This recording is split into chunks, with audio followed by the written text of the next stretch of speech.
Bonjour et bienvenue dans cette nouvelle vidéo. Dans cette nouvelle vidéo, je vais vous montrer une astuce qui va permettre à ce que vous puissiez conserver vos photos et que vous puissiez les retrouver si, par exemple, vous perdez votre téléphone, je sais pas, votre PC ou tout autre support sur lequel vous mettez vos fichiers. Alors, dans cette vidéo, je vais vous montrer une astuce qui est vraiment simple, qui n'est pas compliquée, qui va vous permettre à ce que vous puissiez retrouver vos photos, vos vidéos, tout autre type de fichiers que vous pouvez stocker sur votre téléphone ou sur n'importe quel support de stockage, ça dépendra de vous. Alors aujourd'hui, je vais vous montrer cette astuce. On aura juste besoin d'utiliser une application. Et sachez que cette application est parfois sous format web, sous format logiciel, sous format application Android. Donc, vous voyez un peu l'avantage qu'a cette application. Donc, cette application va nous permettre à ce que nous puissions conserver nos photos et vidéos, même si les téléphones se perdaient, même si, je sais pas, les PC se perdaient, on pourra retrouver nos documents qui sont importants, nos documents privés, tout ce qui est un peu privé, quoi. Donc, voilà un peu, je vais vous montrer cela. Et comment faire ça? On aura besoin juste de cette application ici qui s'appelle Drive. Cette application ici, beaucoup de gens l'ont sur le téléphone, mais n'exploitent souvent pas cette application. Alors, je vais vous montrer comment faire pour que vous puissiez conserver tous vos fichiers, donc, c'est-à-dire vidéos, photos, documents, tout autre type de fichiers que vous voulez, vous pouvez stocker ça sur cette application. Alors, nous allons déjà ouvrir cette application ici, qui s'appelle Google Drive, ou on l'appelle des fois Drive, tout simplement. Donc, on appelle ça des clouds. Donc, ce sont des espaces virtuels des stockages sur Internet. Alors, nous allons utiliser cette application pour faire ça. Alors, vous voyez déjà ici, quand on l'ouvre, on aura juste accès à cet espace qui est là. Là, c'est écrit mon drive, ordinateur. Mais ce qui va nous intéresser aujourd'hui, c'est de vous montrer comment vous pouvez arriver à stocker donc vos données, disons vos fichiers, sur cette application et que vous puissiez les retrouver même si vous perdez votre téléphone ou votre support de stockage sur lequel vous mettez vos fichiers. Alors, comment faire ça? Nous allons tout simplement faire quoi? Nous allons cliquer sur le petit plus qui est là. Alors, si vous ouvrez l'application et qu'il s'ouvre par exemple sur cet onglet ici, l'onglet accueil, ne vous inquiétez pas, vous pouvez aller juste sur fichier ou rester sur accueil, ça dépendra de vous. Mais nous allons tout simplement importer nos fichiers. Nous allons entrer sur fichier. Je vais cliquer sur la petite croix qui est là. Je vais cliquer là-bas. Alors là, nous avons un menu qui s'affiche. On nous dit dossier, importer, numériser. Tout ce qui va nous intéresser ici, c'est importer. Dossier, c'est quand vous voulez créer par exemple un dossier sur cette application. Donc c'est comme l'explorateur de votre téléphone en quelque sorte.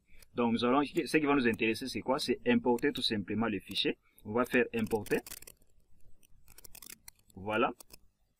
Donc là, j'ai mes dossiers et tous mes fichiers que j'ai. Donc je peux donc importer n'importe quel fichier que j'ai sur mon téléphone. Alors si vous voulez par exemple chercher un fichier qui est dans un dossier spécifique, vous cliquez juste sur les petits points qui sont ici à gauche, là en haut, et vous cliquez sur l'espace de stockage de votre téléphone, et là vous pouvez chercher les fichiers que vous voulez. Donc ça dépendra de vous. Alors là je peux par exemple importer deux affiches, donc deux photos que je peux importer. Par exemple ces deux affiches qui sont là, les affiches pour la formation que je donne, la formation sur Excel. Je peux prendre ces deux fichiers. Voilà, je sélectionne les deux. Alors, il peut arriver que vous avez plusieurs photos à sélectionner, plusieurs fichiers à sélectionner. Au lieu de commencer à sélectionner une photo, un fichier, ça va prendre beaucoup de temps. Alors, pour sélectionner tout simplement toutes les photos que vous avez, vous pouvez tout simplement cliquer sur le petit point qui est ici à côté et vous cliquez sur tout sélectionner. Alors, comme moi, j'ai pas besoin de sélectionner tous mes fichiers que je vais importer, alors je laisse tout simplement ces deux fichiers et je vais faire tout simplement quoi? Je vais cliquer là où c'est écrit sélectionner là au-dessus. Je clique sur sélectionner pour qu'il puisse importer. Et là, il me dit préparation de l'importation de deux fichiers. Comme on avait choisi tout simplement deux fichiers. Alors, je vais essayer de vérifier si ça a importé. Donc, là, on m'écrit des importations suspendues. Eh bien, je vais vous montrer pourquoi ça écrit donc les importations suspendues. Et on va essayer de voir si ça a récupéré ces fichiers. Vous voyez, c'est écrit là, en attente d'une connexion Wi-Fi. Donc, si vous regardez très bien, c'est écrit là-bas.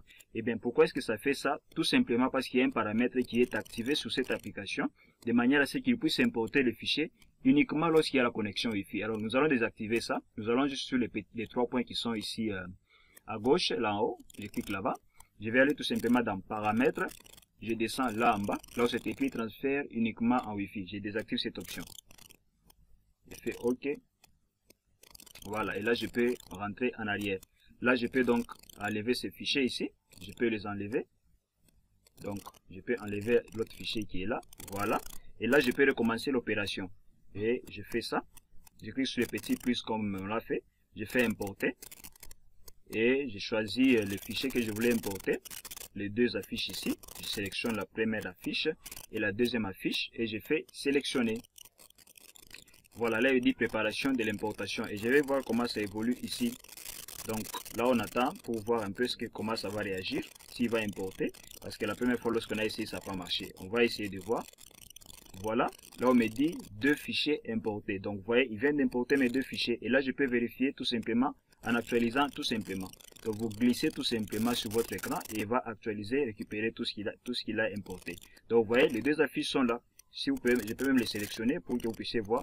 Donc vous voyez, ce sont les deux affiches qui viennent d'importer sur mon application. Donc au cas où mon téléphone s'est perdu, je peux récupérer donc tous mes fichiers que je viens de stocker sur cette application et vous allez voir que c'est vraiment c'est vraiment très comment je peux dire, c'est vraiment extraordinaire cette application ici.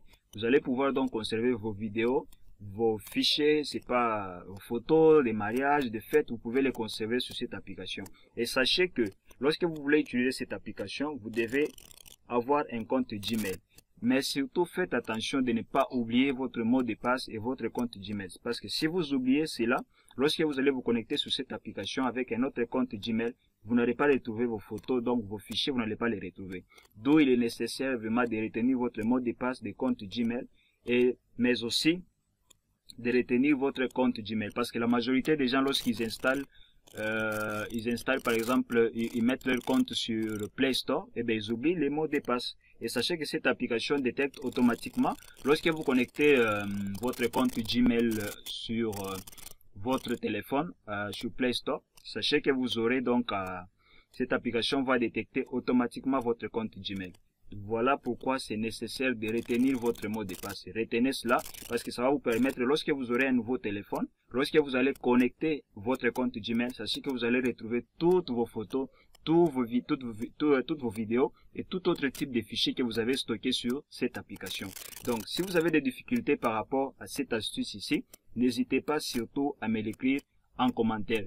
Je vais pouvoir vous assister pour que vous puissiez aussi vous en sortir. Donc, n'hésitez surtout pas à me faire part des difficultés en commentaire. Je suis vraiment là pour pouvoir vous assister. Et sachez que cette application est sous format web et sous format logiciel. Donc, vous pouvez l'utiliser. Et si on est par exemple sur PC, lorsqu'on est sur PC, tout simplement, vous allez cliquer sur les trois points qui sont là. Voilà. Et lorsque vous allez voir les applications que Google propose ici, vous allez voir également Drive, il est là. Donc, vous voyez, là, il peut fonctionner sous format web. Vous pouvez télécharger son logiciel, l'installer sur la machine et commencer à importer vos fichiers. Donc, comme là, je peux tout simplement l'ouvrir si je suis connecté au même compte qui est sur mon téléphone. Donc là, il va s'ouvrir et on peut voir les deux fichiers. Vous voyez, comme là, il vient de me montrer les deux fichiers que j'ai importés aujourd'hui. Donc, vous voyez un peu l'avantage d'utiliser cette application ici. Donc, vous pouvez tout retrouver. Tout ce que vous avez ici, vous pouvez le retrouver très facilement, tout simplement en important vos fichiers et en étant connecté sur un compte Gmail dont vous n'allez pas oublier les mots de passe. Parce que si vous oubliez vraiment les mots de passe, vous allez souffrir pour retrouver vos fichiers. Donc, sachez qu'il fonctionne comme je vous l'ai dit, sous format web, sous format application, sous format logiciel. Et là, vous pouvez les retrouver. Donc, tous mes fichiers que je viens de mettre sur le téléphone, dès que je me connecte, par exemple, à un autre téléphone, c'est pas à un autre ordinateur, dès que je me connecte, eh bien, sachez que je vais pouvoir retrouver tous mes fichiers que j'ai stockés. Donc, voilà cette astuce que je voulais vous montrer aujourd'hui. Et j'espère que cette astuce ici va beaucoup vous aider. Alors, n'hésitez surtout pas à partager la vidéo, mais aussi une manière pour vous de m'encourager à vous abonner à notre chaîne pour être encore les premiers à être avertis des nouvelles vidéos que nous allons poster. Alors, pour aujourd'hui, on se dit ciao et à la prochaine vidéo.